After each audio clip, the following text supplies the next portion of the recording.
about anything they can get their hands on. To cut down on crime and antisocial behaviour, the police and other agencies are using new tactics and technology so the bad guys get caught in the act. The CCTV is gold dust. Great evidence for the police. Gotta have him stopped. Local councils, shops and businesses are laying some traps of their own. The eureka moment when you get that evidence. And the general public too can help unsuspecting crooks get their comeuppance. People won't stand by. I couldn't sit back and do nothing. Yes, we've got her. So, anyone who's up to no good had better think twice. They might just get caught red-handed. Today, the curious case of the burglar on a bike. Minutes after committing his crimes, he simply vanishes like a ghost. He was disappearing very quickly, almost as if into thin air. Now you see him, now you don't. But how does this escape artist keep slipping through the net? Also today, putting a spoke in the wheel of bike crime. Police devise a high-tech trap to track down the thieves, and it seems to work. One man takes the bait within just half an hour. And we're all thinking, that's fantastic, how quickly is that? The adrenaline starts running and you think, right, we need to get there. And not just smash and grab, but crash and grab. Two reckless ram raiders go on a destructive after-hours shopping spree. But they find themselves in a tight corner.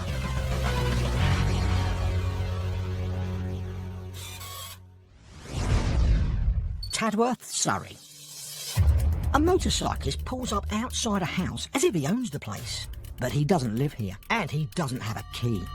He intends to simply smash his way in. He's a prolific burglar who has escaped from prison and is on the run. But he's like the Invisible Man. It was a puzzling and frustrating picture. He breaks into people's homes and steals valuable jewellery. I lost my grandmother's jewellery. It's like losing part of your own history. The hunt is on for this slippery customer who appears to disappear straight after committing a crime.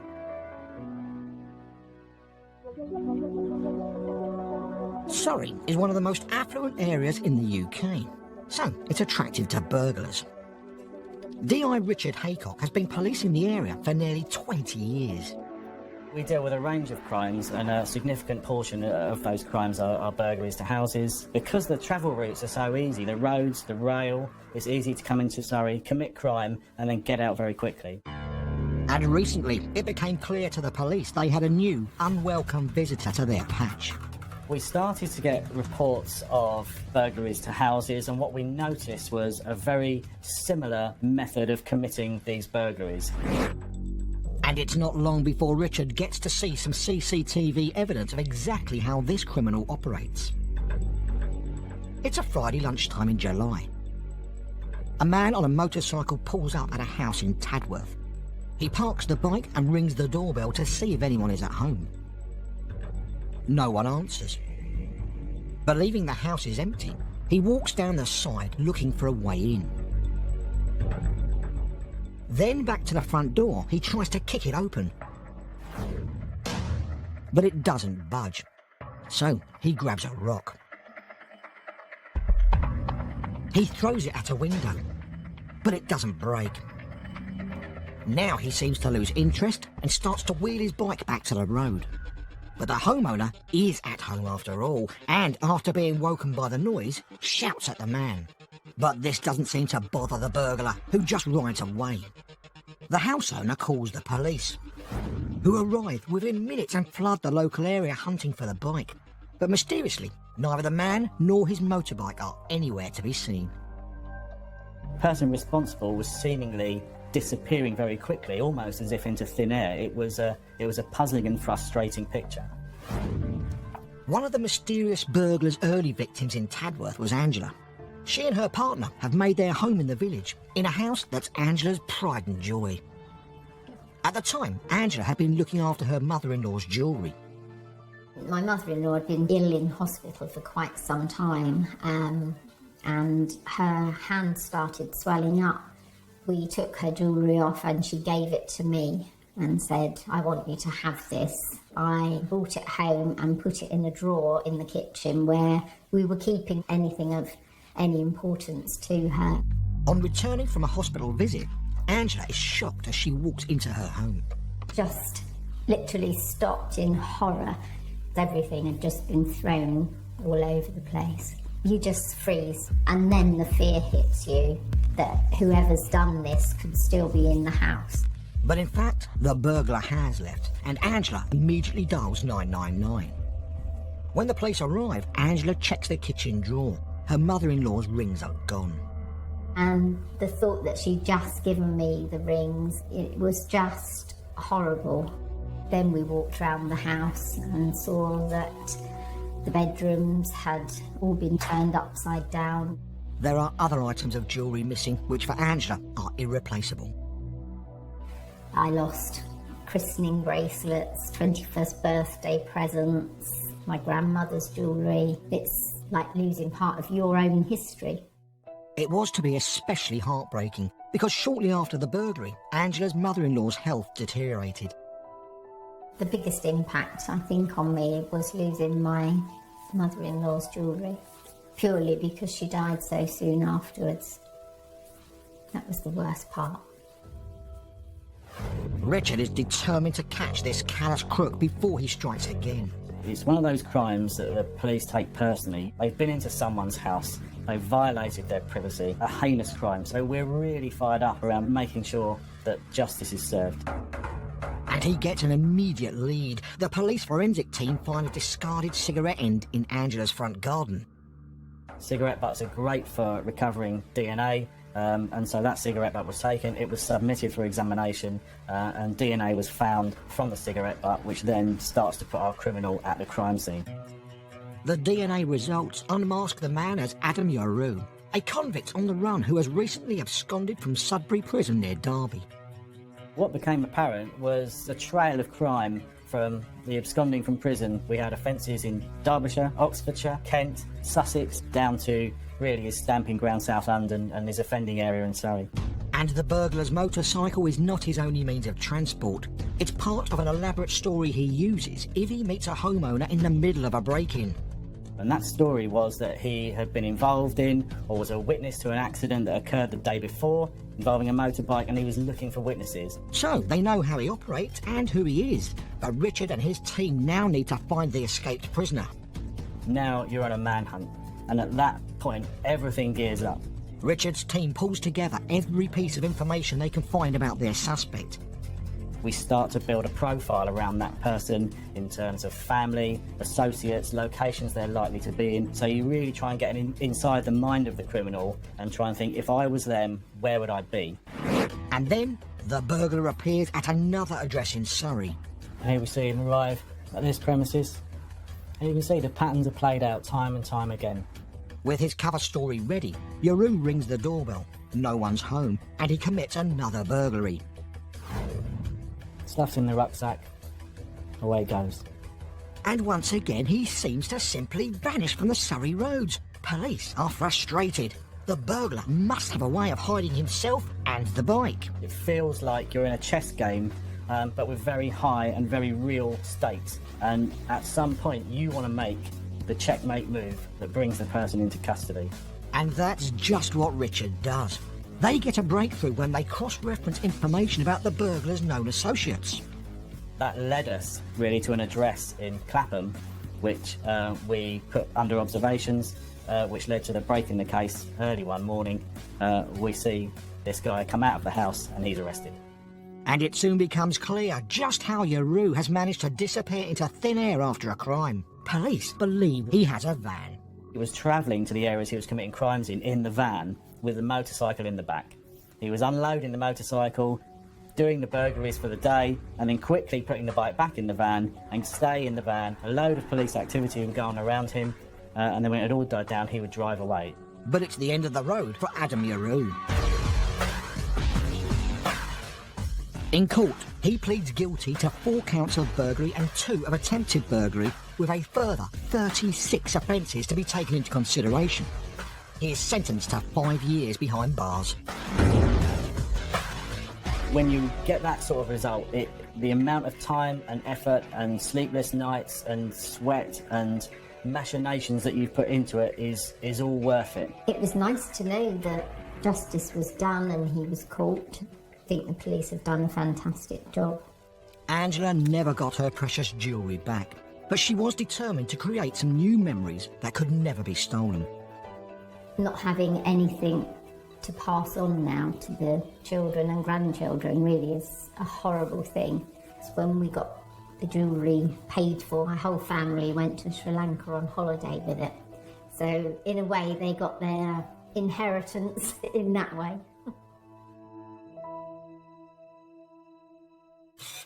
Now, people sometimes say they're going to hit the shops, but not like this.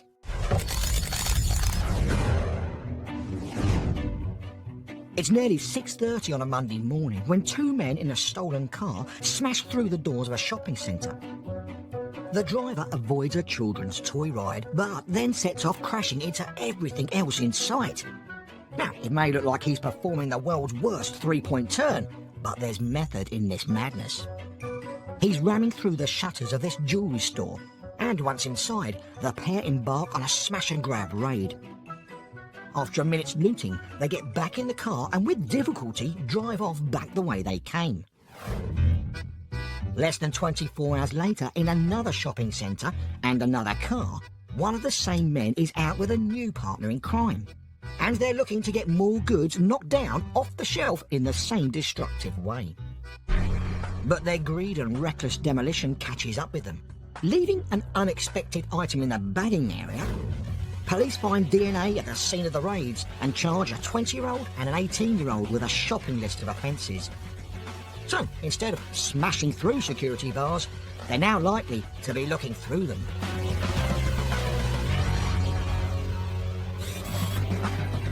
Coming up, a city office. This man looks like an executive arriving at work, but his business is thieving. Thanks very much. I've got 2 laptops in my bag. He's waved through security and unbelievably even helps himself to a coffee before helping himself to more valuables. Cycling in Britain is booming, and bikes these days are worth an awful lot more than the rusty old chopper I used to have. But sadly, that makes them a popular attraction for thieves.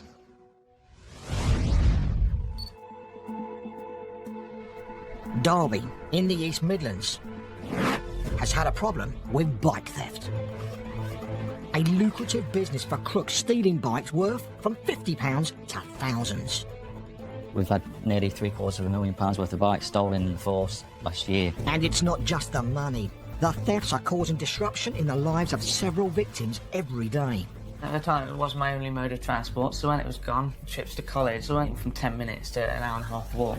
So the police decide to put the brakes on this crime spree and set up a special sting operation to catch the thieves.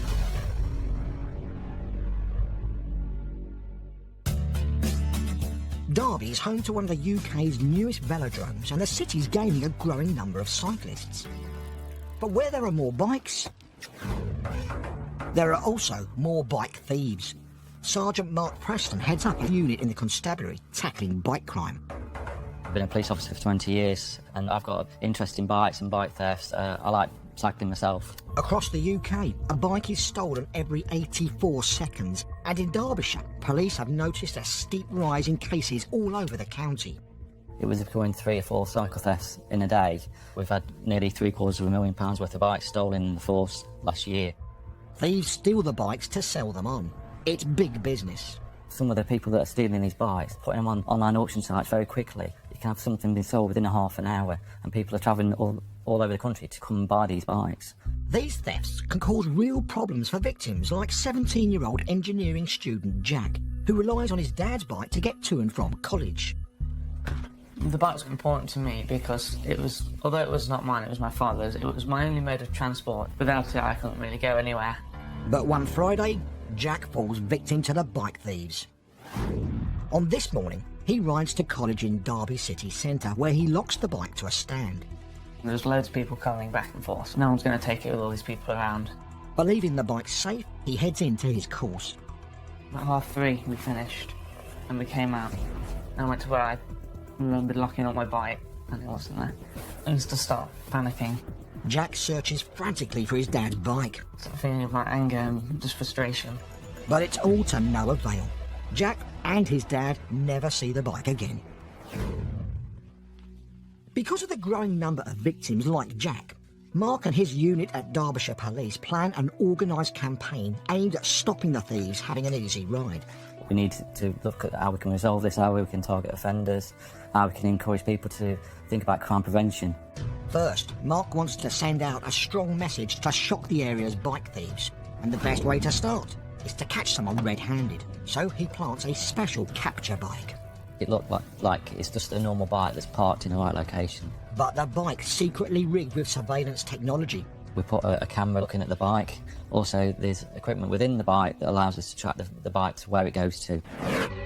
On a cold December morning, Mark leaves the capture bike locked up in the city centre at a known hotspot for bike theft. He then waits to see what happens. If the bike moves, the hidden equipment will immediately send a message to Mark. And he doesn't have to wait long. Less than half an hour later, We had the activation, and we're all thinking, that's fantastic, how quickly is that? a man walks past. He has a good look at Mark's bike. He walks off. But then he comes back for a second look. He must think that looks like a nice set of wheels. Because a minute later, he's back a third time and heads straight for the bike.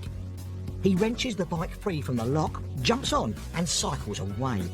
For once, Mark's pleased that a bike's been stolen. Proud of ourselves for doing it, but the thing is, we need to now recover the bike. It's the excitement, the adrenaline starts running, and you think, right, we need to get there. Thanks to the technology hidden in the bike, Mark and his team track it to an address. Knocked on the door was answered. Completely denied any knowledge of what it was all about and what we was there for. And as we were searching, the bike was in a cupboard. We arrested the offender, and it was happy days for us. The man is given a community order, and Mark hopes that word will spread around to all Derby's bike thieves. He's got friends as well that's probably doing the same offences. He's telling them, watch out, the police are about. And to reinforce the message, Mark advertises the police operation with a selection of eye-catching colourful bikes. It gets people talking about it, gets it on social media and saying, oh look, Derbyshire Police and got capture bikes in operation, and that sort of cascades all the way through. In the coming months, the level of bike thefts go down. Mark's message appears to be getting through. But there's one thief in particular who seems a bit slow on the uptake. CCTV footage of a bicycle being stolen arrives on Mark's desk, and he spots a familiar face. It's the same man who stole the capture bike. No, instantly knew that offender is. There he is down at the lock, fiddling about with it, and what he's done there is cut the lock. Within 5 seconds, he's taken £500 worth of property. The man is arrested, and this time he's going behind bars. In court, he pleads guilty to 17 various offences, including bike theft. He is sentenced to 48 weeks in prison. Mark's high-profile bike theft campaign goes on to have a remarkable impact on Derby's crime statistics. And we see a 50% reduction in bike theft in the city and also the surrounding areas. And for me and for the team that was involved in it, it's like we've achieved something here. Mark's campaign has been a huge success, but unfortunately, it can't bring back the bike that had been stolen from engineering student Jack. But Jack mounted a campaign of his own to find out if anyone had seen who'd taken it. And asking around the nearby shops, he struck lucky. A customer filmed it on the phone. It's a short video clip, but it shows 3 people around Jack's bike just before it was stolen, snipping the security chain. It was quite obvious what the 3 people were doing. You could quickly make out the faces, so I thought, if I put it online, hopefully they'd be recognised. Jack posts the video on the internet and soon gets replies, suggesting the name of one of the thieves. He passes the information to the police. When I got the call saying that there'd been an arrest and the prosecution, I was quite happy because something had been done, just so be done. Police officers like Mark do the best they can to track down the thieves and return stolen bikes. But there are things we can do to try to stop our bikes being stolen in the first place. If it's at all possible, try and leave your bike in somewhere that's covered by CCTV or that's perhaps well lit in a really busy area that people are constantly passing by. The best thing you can do is secure it with a lock, but 2 locks is always better than 1. especially when the bike locks are different, because they may have to bring 2 different types of tools to break the locks free. There were examples where we found up to, say, 35 bikes, and we really struggled to get them back to their owners because there's no unique nature of identification for them. Personalise and security mark your bike so that if it is stolen and the police do recover it, we can identify that and get it back to you. Thieves rarely look like baddies from movies. Sometimes they just blend in and look like just another face in the crowd.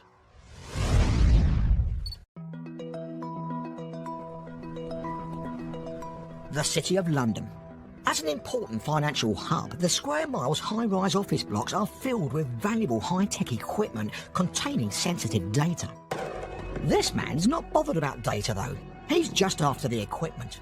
He sneaks into offices to steal expensive laptops. He was so brazen and acted with extreme confidence. He blends into the office buildings, wearing a suit and looking just like any other worker. He takes laptops to sell for cash, but even though he has no interest in what's on them, for the victims, the information that's lost can be crucial. If anything happens to any of our data, it affects the whole business. He strikes time and time again, going in and out of many different buildings. Just extremely frustrating. He was being really elusive. He needs to be stopped.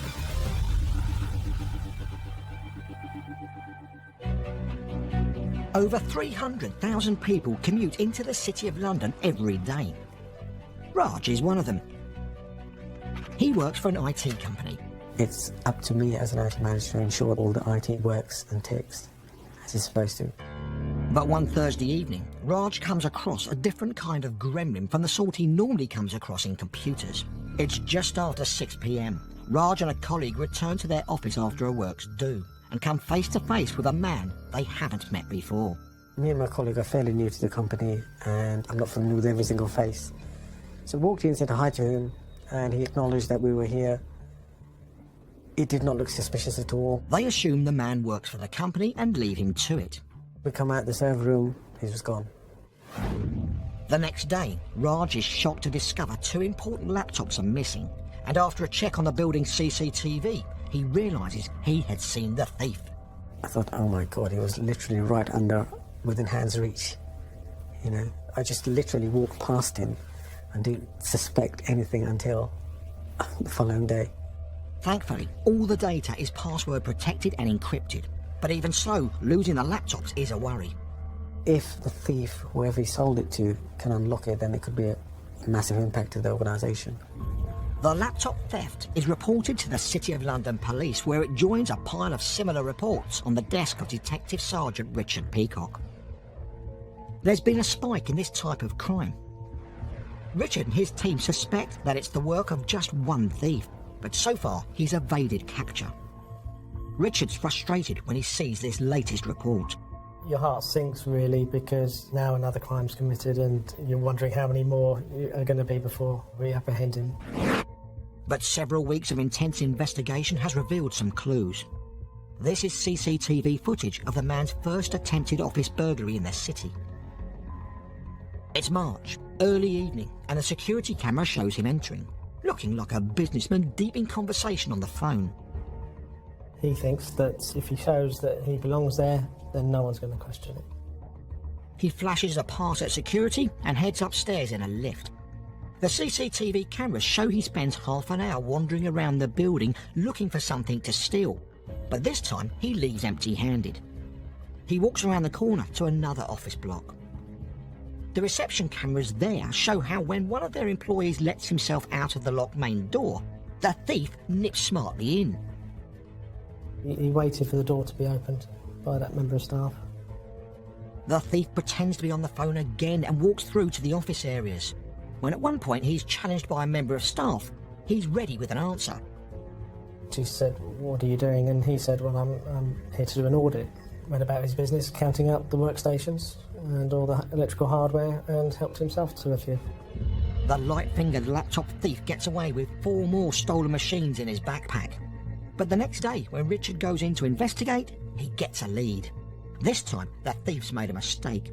He may have left behind some DNA evidence. He was walking around with a clipboard, and on the clipboard, the witness had told us were some papers, but he stupidly forgot to take those with him. The paperwork is sent for forensic analysis. Richard also has the CCTV images. We produced a couple of close-up stills from this and circulated them. Some officers think they recognise him and put forward a name. Darren Harriott. The DNA results back from the lab confirm it's him. We had a number of addresses for the suspect. But all their leads turn out to be dead ends. Harriott's in hiding. They continue their hunt, but the next time they see him is a few weeks later on CCTV after another crime. He walks straight past the front desk and waves at the staff. He was so brazen and acted with extreme confidence. He even helps himself to a hot drink.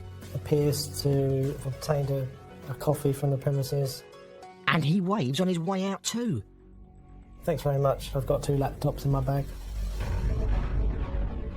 Over several weeks, Harriott strikes again and again, managing to evade capture. It's extremely frustrating that you know who's doing it, but that you can't actually get hold of them. Patrols are increased in the early evening period around offices, and we're doing everything we can with all our contacts to find out where he is. The team check out every lead they can find, no matter how small.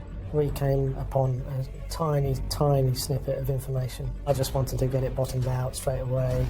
This small scrap of intelligence points to an address where Harriott could be hiding out. I went round to the address. Much to my surprise, he opened the door. And finally, after all their hard work, police arrest the elusive Darren Harriott. His business suit and mobile phones are seized. Richard compiles all the evidence for the court case. Harriott is found guilty and sentenced to 6.5 years in prison. I'm really, really pleased that he's finally been put behind bars. That's it for today. Join us next time when police and the public catch more criminals red-handed.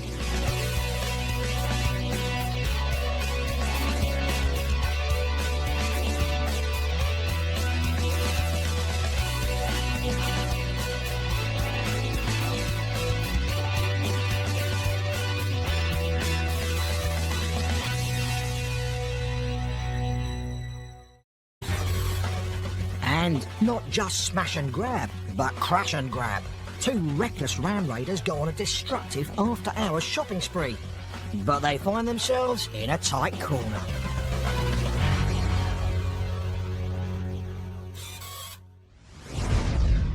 Tadworth, Surrey. A motorcyclist pulls up outside a house as if he owns the place. But he doesn't live here, and he doesn't have a key. He intends to simply smash his way in. He's a prolific burglar who has escaped from prison and is on the run. But he's like the invisible man. It was a puzzling and frustrating picture.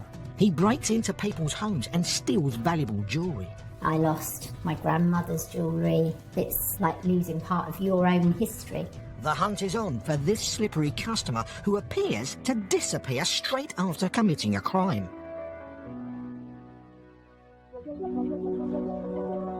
Surrey is one of the most affluent areas in the UK, so it's attractive to burglars.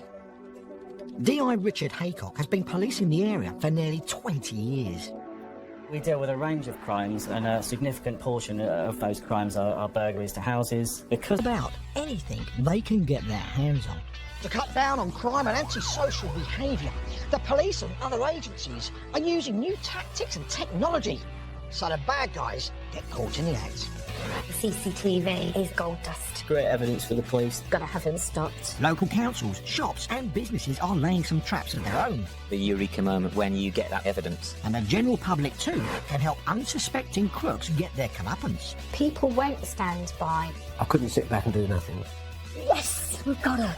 So, anyone who's up to no good had better think twice.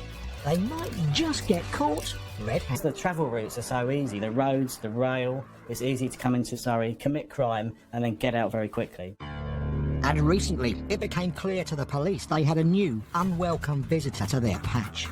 We started to get reports of burglaries to houses, and what we noticed was a very similar method of committing these burglaries. And it's not long before Richard gets to see some CCTV evidence of exactly how this criminal operates.